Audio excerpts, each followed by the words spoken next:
O Observatório de Conflitos Agrários, de olho nos ruralistas, e o Joio e o Trigo lançam o projeto Brasil Sem Veneno, mapeamento sobre os impactos dos agrotóxicos e resistências ao uso de pesticidas, será lançado durante debates em São Paulo, em Belém e no Rio de Janeiro. Para falar sobre esse assunto, a gente convidou aqui o Bruno Bassi, coordenador de projetos e pesquisador do Observatório de Olho nos Ruralistas. Oi, Bruno, prazer em recebê-lo. Bom dia. Bom dia, Marilu. Um prazer estar aqui de volta. Bruno, bom, vamos falar aqui sobre esse lindo projeto, né? A ideia de um mapeamento extensivo aí dos impactos da utilização em massa de agrotóxicos, né, pelo agronegócio. Eu queria que você falasse inicialmente sobre como é que foi essa articulação, né, para fazer exatamente esse projeto, como é que tudo foi construído inicialmente, antes da gente entrar exatamente no tema principal. Perfeito. Brasil Sem Veneno é um projeto que ele começou a ser desenhado ainda em 2019, antes da pandemia, a partir das equipes do Joio Trigo e do De Olho nos Ruralistas, identificando uma, uma dificuldade, ou melhor, um certo afastamento de comunicação entre esses diversos blocos de resistência aos agrotóxicos no Brasil, principalmente na época quando se discutia projetos que visavam a conter a pulverização aérea tanto em estados quanto em municípios.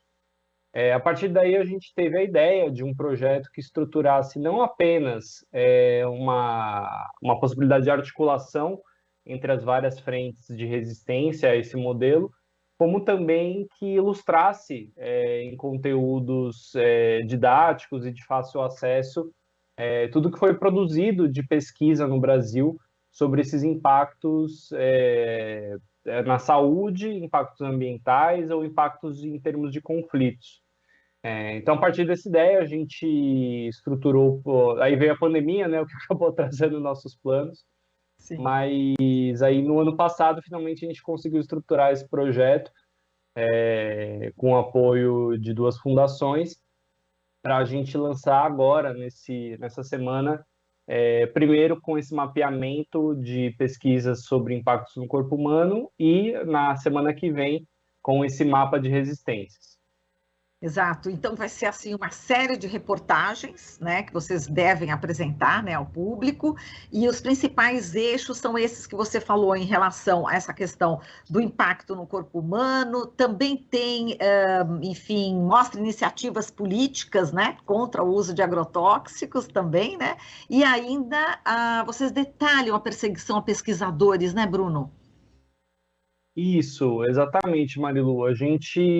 Ao longo dessa pesquisa, a gente identificou que esses grupos de pesquisa que trabalham sob um viés crítico a esse modelo do agronegócio e que traz consigo esse uso abusivo de agrotóxicos na agricultura, ele também vem revestido de uma perseguição a esses pesquisadores na academia, seja pela retirada de financiamento a pesquisas, que é um fato triste, dado essa dependência em grande parte de pesquisa, de grupos desse investimento para prosseguir com seus trabalhos, que muitas vezes são custosos, seja por ameaças ao trabalho, tanto por atores do agronegócio, quanto muitas vezes dentro da academia, por outros setores que estão mais alinhados a esse segmento econômico. Então, a gente traz também esse mapeamento de perseguições para mostrar, por um lado, né, a importância desse trabalho realizado por pesquisadores brasileiros em todo o país. A gente identificou grupos de pesquisa trabalhando com o tema nas 5 regiões. E, por outro lado, a dificuldade que é para esses acadêmicos continuar com esse trabalho que é tão importante para a sociedade, a demonstrar esses impactos como ocorrem tanto na saúde quanto no meio ambiente. Então, a gente traz esse levantamento duplo agora nessa primeira semana. A gente começa a subir essas matérias na sexta-feira, para justamente mostrar a importância de fortalecer esse debate tanto na academia quanto na sociedade. Exato. Nessa questão do trabalho, né, dos pesquisadores, dessa perseguição, eu queria que você desse, enfim, alguns exemplos, né, de quais são os pesquisadores que estarão em foco também nessa série. Contar um pouquinho a história, não contar toda, né, porque a gente vai ouvir a série, mas, assim, dar uma ideia, né, de quais são os pesquisadores aí que vocês devem trazer a experiência deles, né, de perseguição, de serem perseguidos. Isso, a gente teve um caso até que se tornou bastante famoso no ano passado, que foi da Larissa Bombardi, que teve que se autoexilar do país após sofrer ameaças ao seu projeto de pesquisa, né, que é um trabalho de ponta no Brasil, a partir da publicação do Atlas dos de Agrotóxicos. A gente tem outros exemplos, como da pesquisadora Raquel Rigoto, de outros grupos de pesquisa que têm também recebido recebido essa reação, tanto dentro das universidades quanto por parte de grupos específicos do agronegócio que vem ameaçando esse trabalho de pesquisa, seja através do lobby político, como tem sido conduzido especialmente pela ProSoja, que tem liderado esses ataques no Ceará, por exemplo, o projeto de lei de pulverização aérea, mas também em outros sentidos múltiplos, né, como o próprio que levou a esse autoexílio da Larissa Bombardi, de ameaças diretas mesmo a ela e à família. Exato, estou vendo aqui também em relação aos especialistas, né, aos pesquisadores, tem a Mônica Lopes, né, o caso da pesquisadora Sim. do Instituto Butantan também, né, que chama bastante atenção, e ela foi bastante corajosa, assim como a Larissa Bombardi, que é a nossa colunista e amanhã estará aqui no jornal. Mas diga lá da Mônica Lopes aqui, Bruno. Sim, esse também é outro caso emblemático que a gente traz, Marilu. Na verdade, são vários, é até triste, né, a gente ter esse retrato dessa multiplicidade de casos de perseguição a pesquisadores em todo o país, né? No caso da Mônica, ela sofreu uma perseguição interna dentro da instituição, do Butantan, após a publicação desse trabalho, né, que acabou pautando bastante o debate público na época sobre o tema, mas que infelizmente resultou nessa situação de perseguição que ela sofreu dentro da instituição, né? E é um dos casos que a gente detalha agora nessas matérias que vêm ao ar na semana que vem.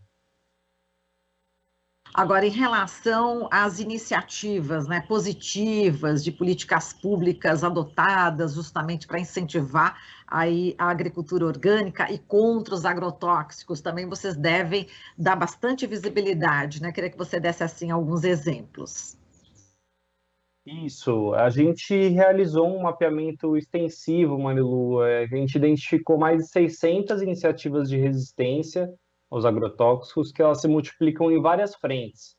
Então, a gente tem desde projetos legislativos nas três esferas, que visam ou restringir o uso ou restringir pulverização aérea, criar zonas livres de agrotóxicos ou zonas de uso exclusivo agroecológico, projetos encabeçados por movimentos sociais, seja de protesto contra o uso de agrotóxicos em determinadas situações, que impactam a produção local camponesa, indígena, quilombola. A gente tem projetos também educacionais ou educativos que também visam propagar o conhecimento sobre os impactos causados pelos pesticidas. Temos projetos no âmbito da comunicação, da cultura, como, por exemplo, documentários que foram produzidos sobre o tema. Então, realmente, o que a gente quer mostrar nesse mapeamento, nessa cartografia de resistências, é justamente a multiplicidade dessa resistência a esse modelo, ou seja, que a gente tem um país plural, diverso, que não abaixa a cabeça para esse modelo que nos é imposto desde Brasília, a partir da bancada ruralista e de projetos de lei que vêm sido aprovados visando a flexibilização dos agrotóxicos no Brasil, mas que, pelo contrário, a gente tem uma série de movimentos de atores sociais que se organizam para propor um outro modelo de produção, um outro modelo de sociedade. Exato, e já tem resultados muito positivos, né, como você falou, e inclusive tem cidade, estado até, que já proíbe a pulverização aérea de agrotóxicos, né? Certamente estarão aí nessa série, né, Bruno? Isso, Marilu, a gente tem, inclusive, esse mapeamento vai ser algo inédito, né, dessa pesquisa. A gente identificou dezenas de municípios que adotaram essas políticas. A gente tem, claro, né, uma construção já de alguns anos que vem sido feita por organizações como Terra de Direitos, entre outras, que têm atuado na publicação de cartilhas para municípios que quer ou legisladores que queiram adotar projetos de restrição à pulverização aérea. A gente tem o exemplo muito positivo do que foi implementado no Ceará, a partir de uma política estadual, né, no projeto de lei que visou coibir a pulverização aérea e que vem sido, como eu comentei antes, né, tá recebendo um processo no STF pela ProSoja, visando anular os efeitos desse projeto. Mas a gente tem legislações muito inovadoras e muito positivas que têm sido aprovadas em diversas partes do país, né? Isso é um resultado que nos deixou muito felizes a partir desse levantamento, que é identificar que a gente tem por todo o país iniciativas nesse sentido, né? No Espírito Santo, Minas Gerais, no Paraná, no Distrito Federal, em Pernambuco, Mato Grosso do Sul, que visam essa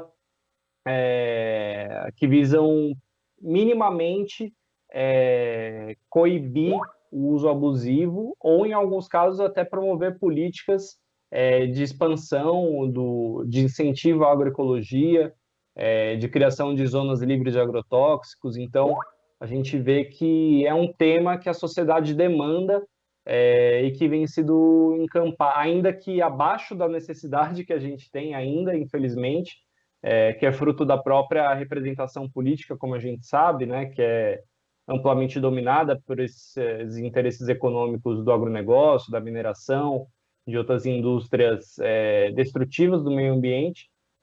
Mas a gente vê que aqui cada vez mais legisladores têm encampado essa luta por uma sociedade livre de agrotóxicos.